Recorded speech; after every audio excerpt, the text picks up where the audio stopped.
Saudara-saudari yang terkasih, pencinta firman Tuhan, selamat bertemu kembali dalam Inspirasi Mingguan bersama saya Diakon Eki Junedin OCD. Mari kita mengundang Tuhan untuk hadir bersama kita dalam permenungan firman-Nya. Dalam nama Bapa dan Putra dan Roh Kudus. Amin. Semoga Tuhan beserta kita sekarang dan selama-lamanya. Inilah Injil Tuhan kita Yesus Kristus menurut Yohanes. Dimuliakanlah Tuhan.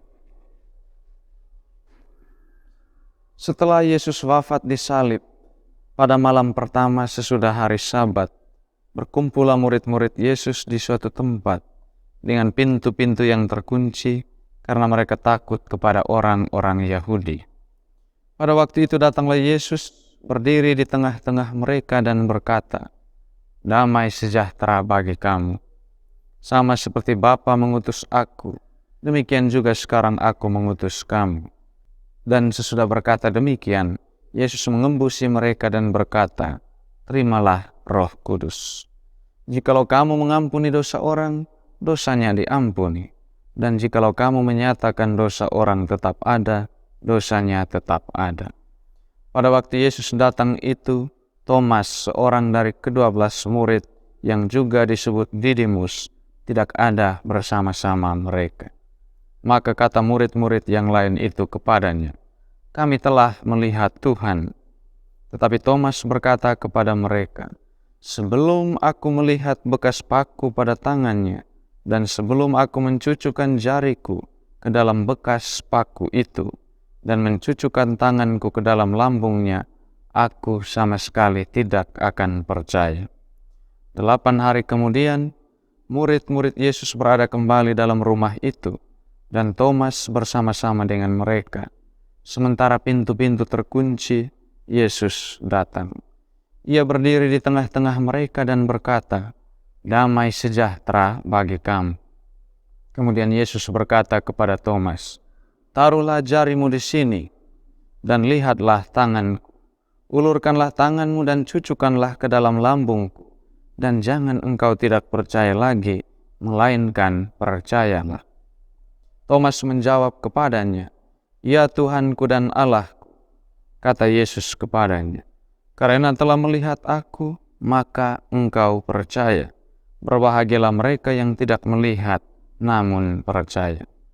Memang masih banyak tanda lain yang dibuat Yesus di depan mata murid-muridnya yang tidak tercatat dalam kitab ini. Tetapi semua yang tercantum di sini telah dicatat, supaya kamu percaya bahwa Yesuslah Mesias Anak Allah, dan supaya oleh imanmu itu kamu memperoleh hidup dalam namanya. Demikianlah sabda Tuhan. Terpujilah Kristus. Saudara-saudari yang terkasih, hari ini kita merayakan hari Minggu Paskah yang kedua. Juga gereja merayakan hari Minggu Kerahiman Ilahi.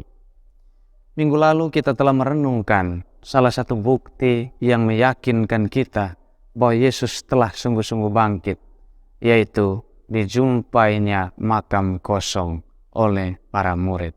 Hari Minggu ini ada 2 bukti lagi yang akan kita lihat yang memberi kita alasan cukup meyakinkan supaya kita benar-benar percaya bahwa Yesus adalah Tuhan yang bangkit itu.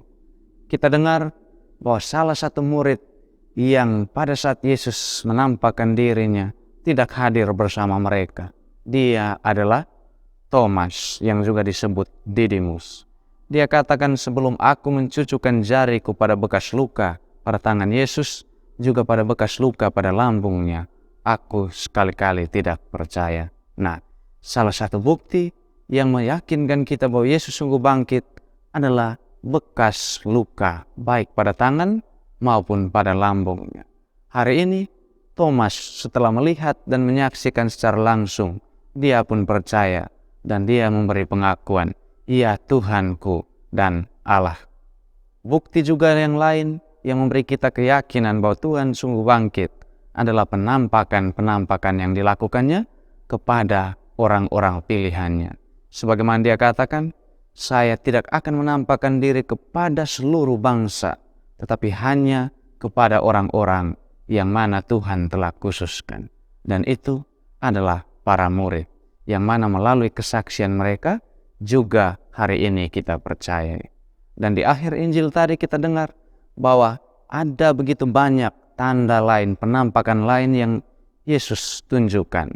Tetapi karena kitab itu terlalu kecil untuk menampung dan menulis semuanya, maka hari ini kita pun memiliki banyak sekali alasan untuk percaya bahwa orang yang sama, pribadi yang sama, yang telah wafat di salib itu, dialah juga yang hari ini kita kenangkan kebangkitannya.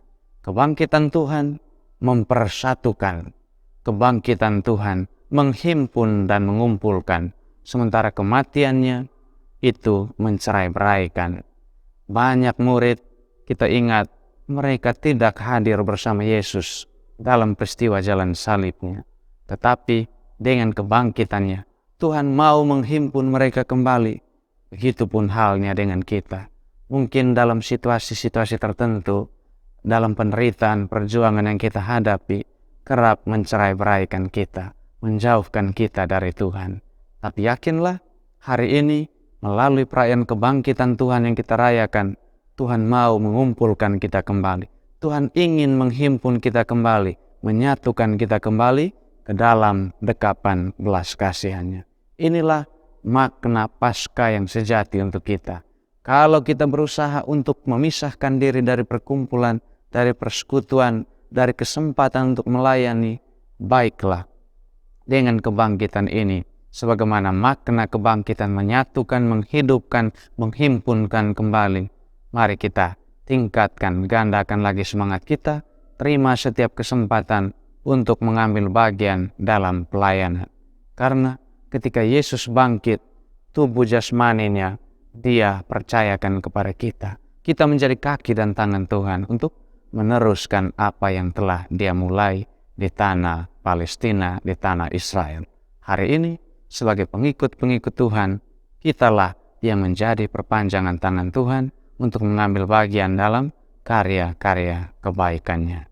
Tuhan memberkati kita sekalian. Marilah kita berdoa. Allah yang kekal dan kuasa, kami bersyukur bahwa Engkau berkenan menyatakan kemuliaan-Mu melalui kebangkitan Yesus Kristus Putra-Mu Tuhan kami.